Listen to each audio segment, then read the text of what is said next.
this is my meal. I call this girl dinner. What is it? Why do women enjoy sharing TikToks of randomized food assemblies? While I was zooming through TikTok, which I now have, the algorithm had a gift just for me. A girl dinner. After all, I am presumably a girl, and I presumably eat food. Coining in 1 billion views on TikTok, girl dinner is rising in popularity, and I could not be more excited because I get a chance to discuss a trend that combines two of my favorite things, girls and dinners, or femmes and foods, chicks and crackers. So there was never a better time for me to overanalyze the chaotic flow of internet culture. What does girl dinner have in common with postmodern literature of later USSR period? How failed feminist revolution of technological age shapes women's relationship with food? Is eating cheese curds out of the package a form of protest? This and other questions you never knew you had await you in the next half an hour. Welcome, I am Anna, and today we will try to overanalyze girls' dinner.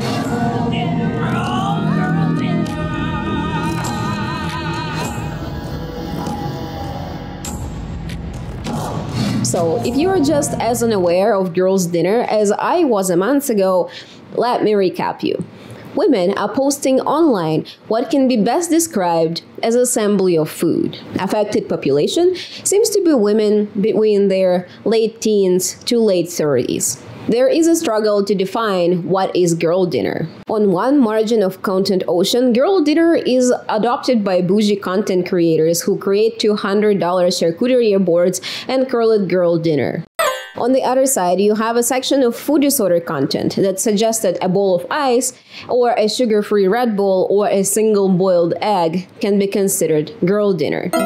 In my definition that I completely made up for this video, girl dinner is anti-dinner.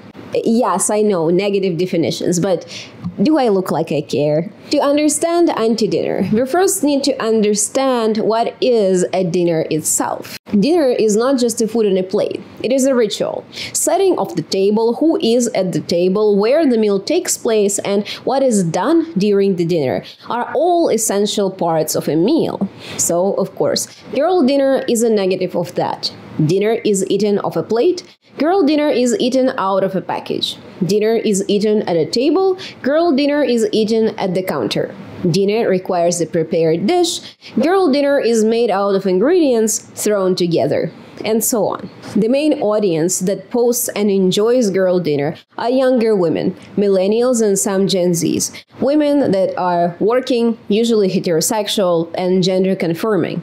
They are subject of my video too, and I am one of them.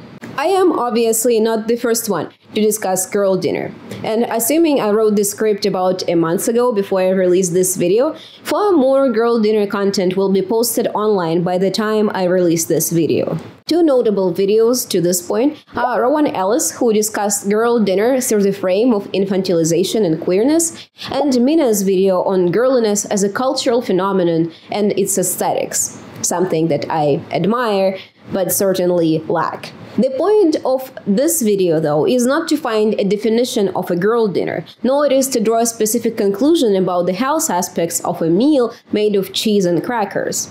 Instead, I try to understand girl dinner as a cultural phenomenon. Why do young women feel a desire to participate in girls' dinner trend? And what makes girl dinner so popular? Women's relationship with dinners is quite long-lasting and complicated. And I don't intend on diving into thousands years of history of kitchen counter patriarchy here, so we will leave it for another day. Let's start with something that is absolutely random instead, like TV dinners. TV dinners became extremely popular in 50s and 60s. US companies had a need to sell all of this overprocessed food monstrosities that were made for World War II. Citizens didn't really seem to be too hungry for trench lunches, so Swanson Food Company placed trench food into a nice microwavable tray and advertised it as a tool for women's liberation. down to dinner, and if you would, when you can't cook it, Swanson should. Armed with frozen dinners, electric appliances, and birth control pills, women got all of the time on their hands to enter booming economy of post-war period. It is sometimes noted that capitalism did facilitate liberation of women in second half of 20th century, and there is some truth to it. There was a need for working hands, and during boom period, capitalism does not really differentiate who is working. Plus, the only thing that is cheaper than women labor is slavery and child labor. So, as upper-class white women entered the labor market which low-income and non-white women never left, cooking dinner fell out of favor and TV dinner rose in popularity. Cooking became a chore of uneducated and uninvolved women. The trick in the story is, though, that capitalism doesn't really liberate women. It only uses them as a flexible stock of cheap labor. In her 2020 article on combination of patriarchy and capital, Denise Kaman writes, "Capitalism, while favoring a certain emancipation of women for the sake of profit, nonetheless remains very attached to traditional family institution. In our society, the family plays a fundamental role in reproducing the divisions and hierarchies between the social classes and genders, to which later different social and economic functions are assigned. In other words, capitalism uses family structure as a training ground for hierarchy and role assignment, division of labor, and subordination. Women under capitalism are used as spare hands. During recessions, women get laid off first and for longer, and after recessions, women are actively hired back at lower pay. Women's labor is perceived as unskilled and secondary to male labor. When professions become dominated by women, they become women's job, and pay coincidentally drops. Our labor is only paid if capitalist system needs us, and once we are dismissed, we ought to support capitalist system indirectly and for free by raising and feeding future workers. Or even better, we ought to successfully balance our careers and families, whatever the balance means in this case. It is not accidental that reactionary manosphere gurus try to shovel women back into a holy triangle of stove, sink, and fridge as we hit recession. Rise in modern misogyny is merely another event in a long trend of women compensating for failures of capitalist market. During recessions, women's place is in the kitchen, and some are already at their assigned stations. So let's backtrack here. TV dinners. The attitude towards TV dinners went sour in the end of 20th century. Now, microwavable tray is not a symbol of feminist liberation, but a meal of a divorced middle-aged man. Women are not just in charge of feeding a family. We are in charge of providing family a healthy meal. And today, a tin containing more than a half of a daily limit of sugar in sodium healthy is not. Now, not cooking a meal for your family is negligence, a sign of a woman failing to, once again, successfully balance her work and home. Younger women are working more than their mothers, manage to spend more time with their children, plus they are often a main breadwinner in the family. Yet we are still expected to serve our families healthy, balanced, and nutritional dinner every single day. When it comes to dinner, women should serve a complex meal to their family, but they are free to serve girl dinner for themselves.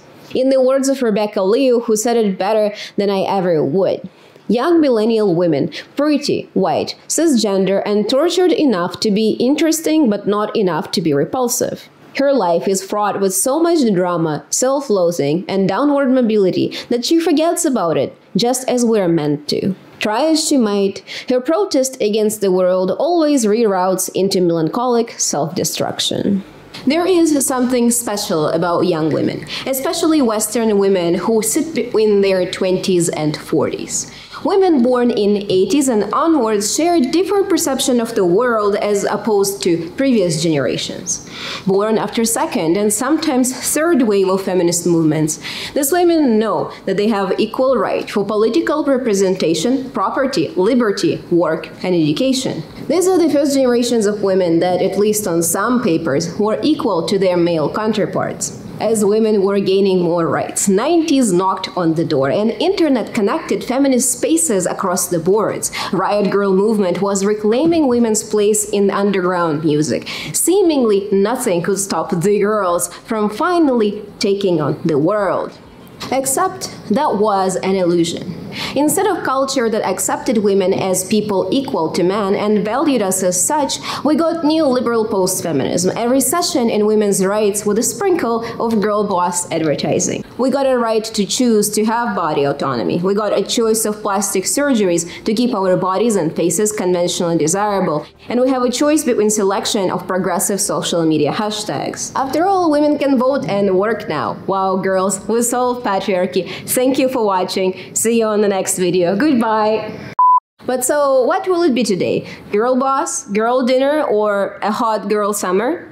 The current fourth wave of neoliberal feminism successfully pushed women through the workplace ladder, or so we're told. Except, of course, this push was barely a kick in the ass, because your chances to slay as a girl boss are significantly lower if you are a non-white woman, or if you're old, or if you have children, or if you're fat, or if you're queer, or I guess a bunch of other factors that I was too lazy to research. Lack of workplace liberation is accompanied by lack of any cultural change within families. Same women that were promised liberation in 90s end up in standard heteronormative families and still perform most of their house labor. They still carry unshared mental load and still take responsibility for children. And they do all that after they come back from work. Fourth wave of feminist revolutionary movement, in the end of which we live right now, has been occasionally called a failed revolution. And by the way, targets of fourth feminist wave were inclusion of women of color, addressing sexual assault, achieving equal pay, and securing reproductive rights. So yeah, ask me how it's going. Well, anyway, instead of any form of liberation, fourth wave of feminism produced a feminist industrial complex that is more interested in creating empowering ads for tampons than it is in producing any meaningful cultural change. New wave of feminism failed to uplift women from their position as service workers for patriarchal family.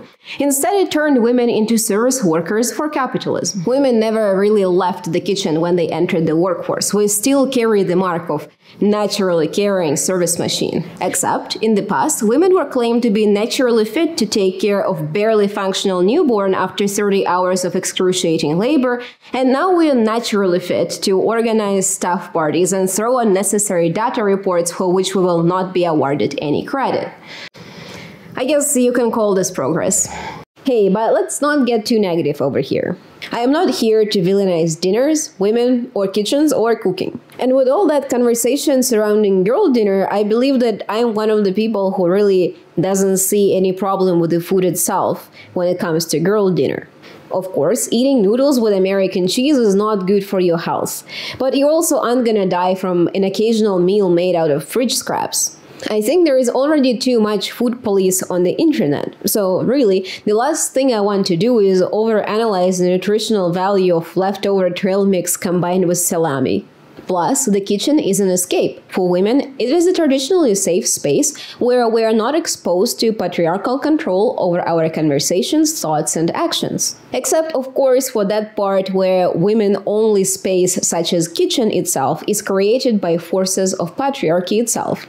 Energy of a woman's space transcends the concept of girl dinner. Girl dinner is a space where women can experience feminine freedom without taking any feminist action. It is a non-activism in the best tradition of white liberal feminist movements.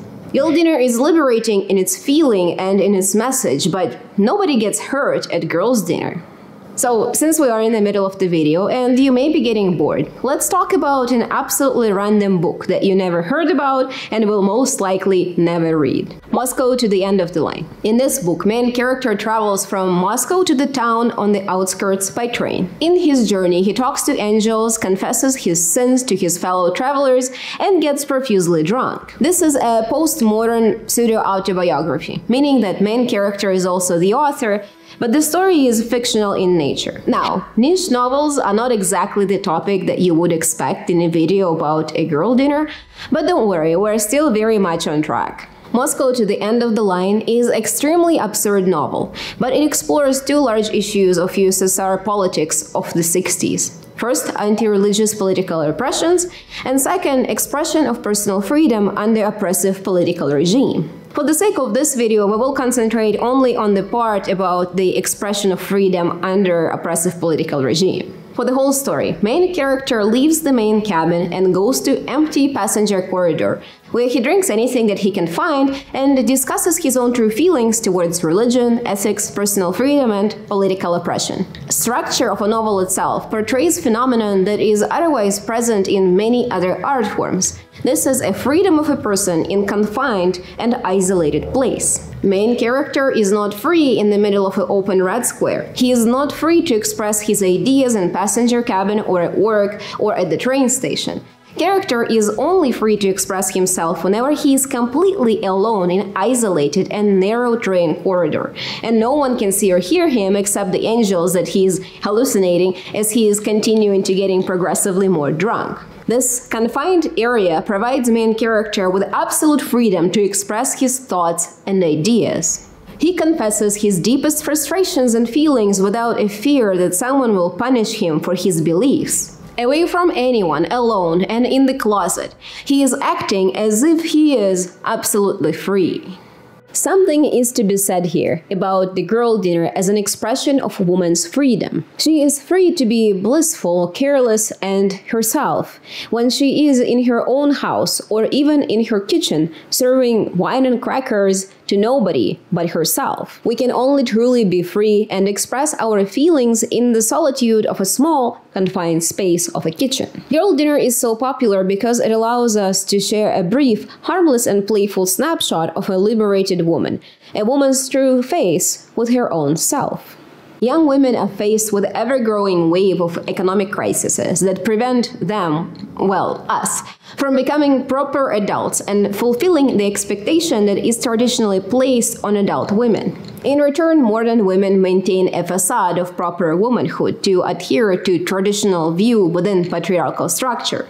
We pretend to be women that have their shit together, but we're not. So instead, we're playing house. We're pretending to be a correct type of woman for our co-workers, parents, husbands, and children.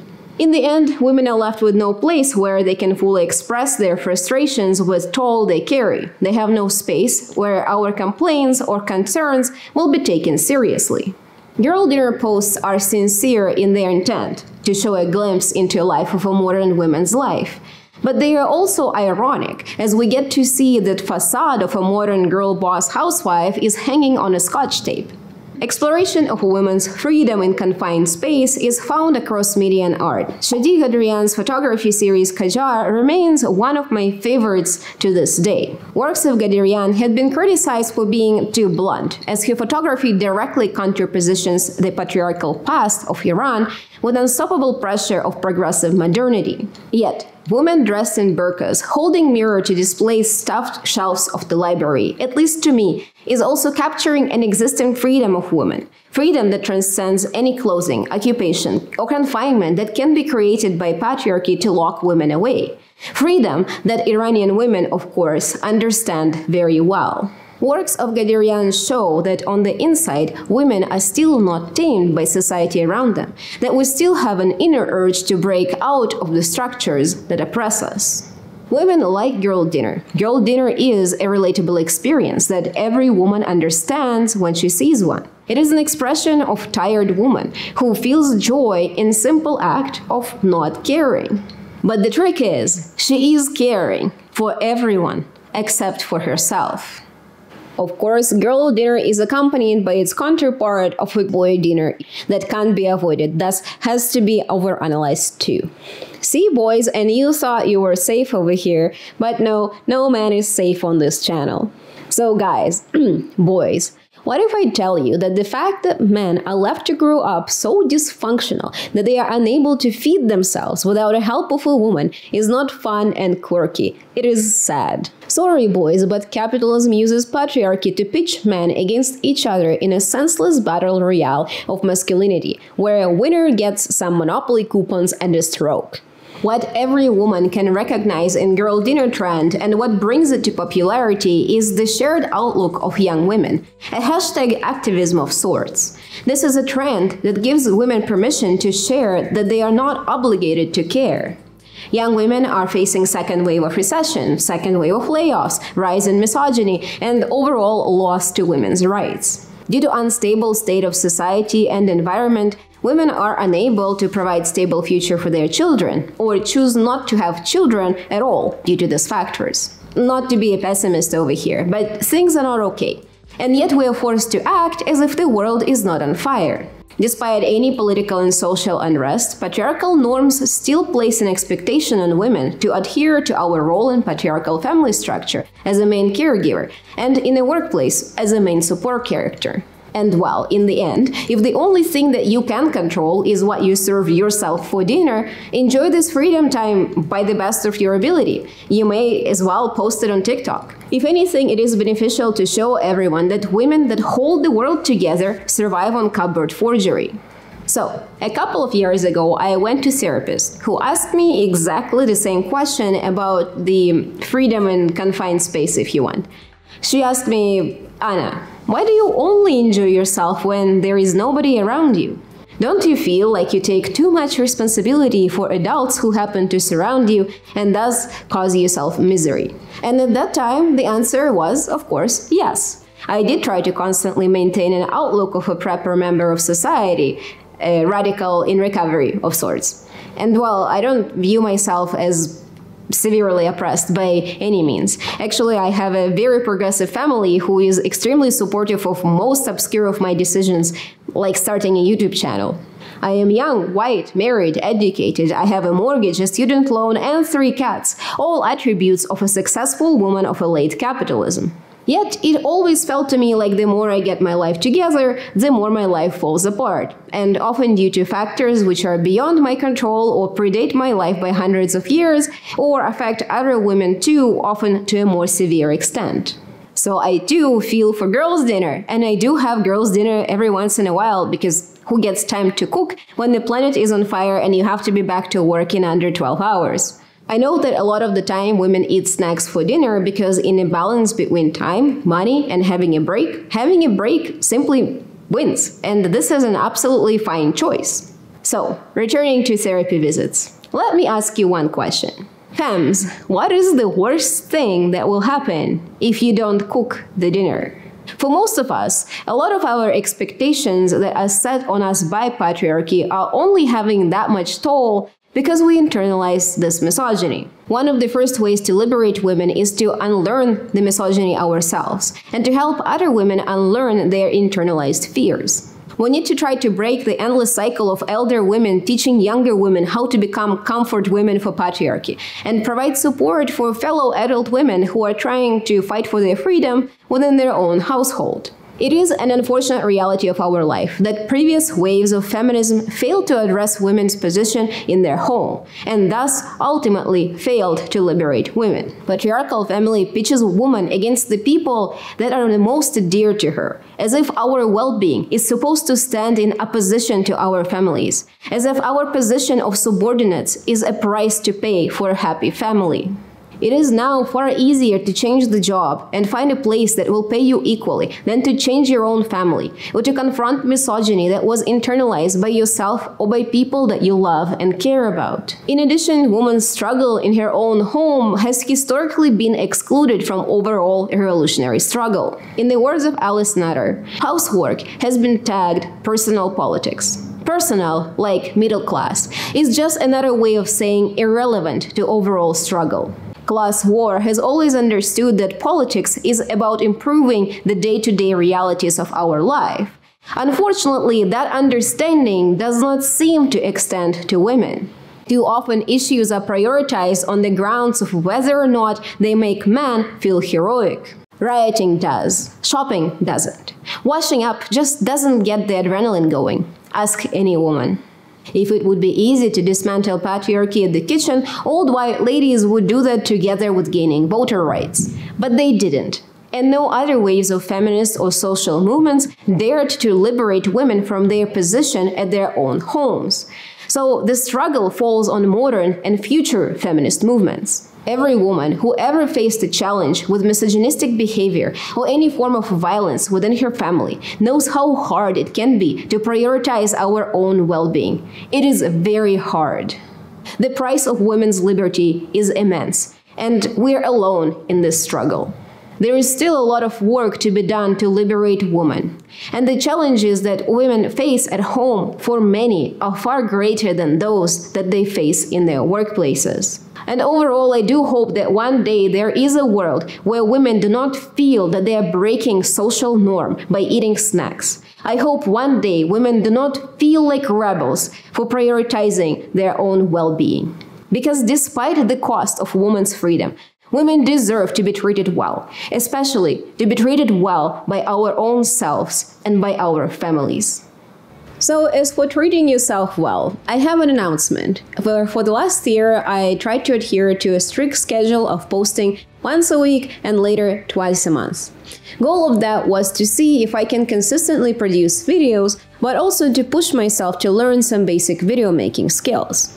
I consider last year a success, according to these goals. My next goal, though, is to make videos that are better and to learn more advanced skills. And while all this is happening, I still need to be going to work, and actually a real-life Anna is currently looking to switch jobs, which takes time.